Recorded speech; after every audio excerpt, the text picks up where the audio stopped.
I'm Diana Feldzone, and this is Four4Four SciTech.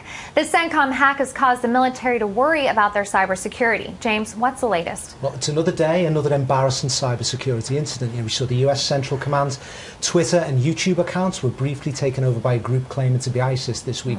Now, I thought this was going to be some big, sophisticated hack. We don't really know what's happened yet, but a lot of attention is being focused on password security. The military's already said that it's going to clamp down and tighten around passwords. And it's this looks like it could be a real big back-to-basics thing for them, and it's quite surprising. It may be disconcerting because it is such this visible branch of our government, but we have to remember, it was their Twitter account. So I think the onus is more on the social media platform than it is. It wasn't some high-profile security database that was hacked. It was their Twitter. So I'm not so concerned as maybe the Sony hack was. Well, when they start fake hacking their own Twitter the way Chipotle did, that's when I'll really be concerned. But come on, they can't come up with a good Twitter password. I think you need a capital letter, a number, a special character, something like that. So right now you're saying we're not at cyber warfare, we're just looking at the way the public is seeing things, and since the Sony hacks, I think we're all a little nervous, which is a normal reaction. So guys, be safe out there and change your password to make it more than your favorite pet. An alleged iPhone smuggler was caught with 94 iPhones. Meanwhile, I can't even keep one strapped to my body. So why in the world did this guy think he could get away with it, Lauren? I mean, he overshot. 94 is too much. 80, maybe he could have gotten away with it. No, I mean, it makes sense, right? I get his motivation. The average salary in China is less than $5,000 a year. You know, iPhones go for upwards of $800. So he could have definitely made a lot of money selling these on the black market. However, I think his eyes were bigger than his stomach. It was probably not a good idea to strap them all around his waist like that. Yeah. I just love that he was caught apparently by his funny walk. Like, so I'd love to see the video of that. Like, was he walking through customs like The Mummy Returns or something? Like, it's just so awesome.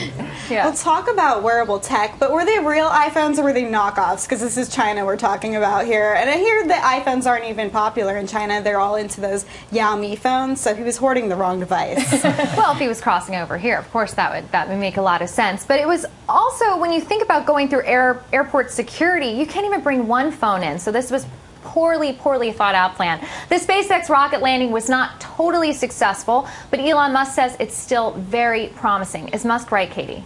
Well, you know, I think that it's promising. It is rocket science, so it's complicated, but I think it will eventually work out. What I'm more skeptical about is his idea for a city on Mars in the next decade.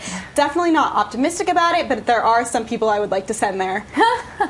It's kind of one stage at a time with this stuff, though. Like, the rocket landing was incredibly ambitious. I mean, it was kind of like the equivalent of finding a needle in a haystack. Right. Like, they did land it on this barge. It just was a hard landing, so it wasn't successful. Like, we don't know exactly what happened, but it looked like it broke up or something like that. But it's a good step, and they'll get a lot of good data for moving forward. It's a huge step. Right, and Musk said beforehand he had like a 50-50 chance that would happen. Kind of made up those odds, but you know, they did use the data from this, and they said it was something to do with the hydraulics. The hydraulic fluid ran out halfway through, so they know to add more fluid next time to the next launch. So, you know, if at first you don't succeed, try landing a rocket on a small drone ship again. I mean, we would have never thought that a plane could be propelled into the sky and keep going, and the Wright brothers did it, so why not Elon Musk? And he's got a great deal going with NASA. NASA still believes in him, and this is a great way that we are having the private and public sector working together. And finally, there might be alien life after all. I'm so afraid of alien abduction. I'm freaking out. But this is not the E.T. movie kind. Lauren, what is this finding that could change the way we look at alien life? Right, so most living organisms like you and me, we take in carbohydrates for energy,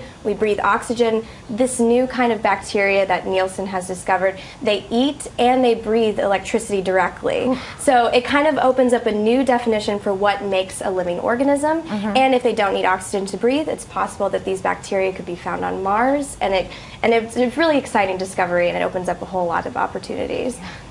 Well, I'm still disappointed that we're not going to meet E.T., but apparently these are good at cleaning up sewage, and that's a job that no one's going to miss. Yeah, could be looking at biological fuels from them, like cleaning waste. So yeah, I mean, it's early days, and you know, maybe there is some form of alien life. So. Definitely. But when he says growing on the neuron, which is what the story says, what exactly does that mean?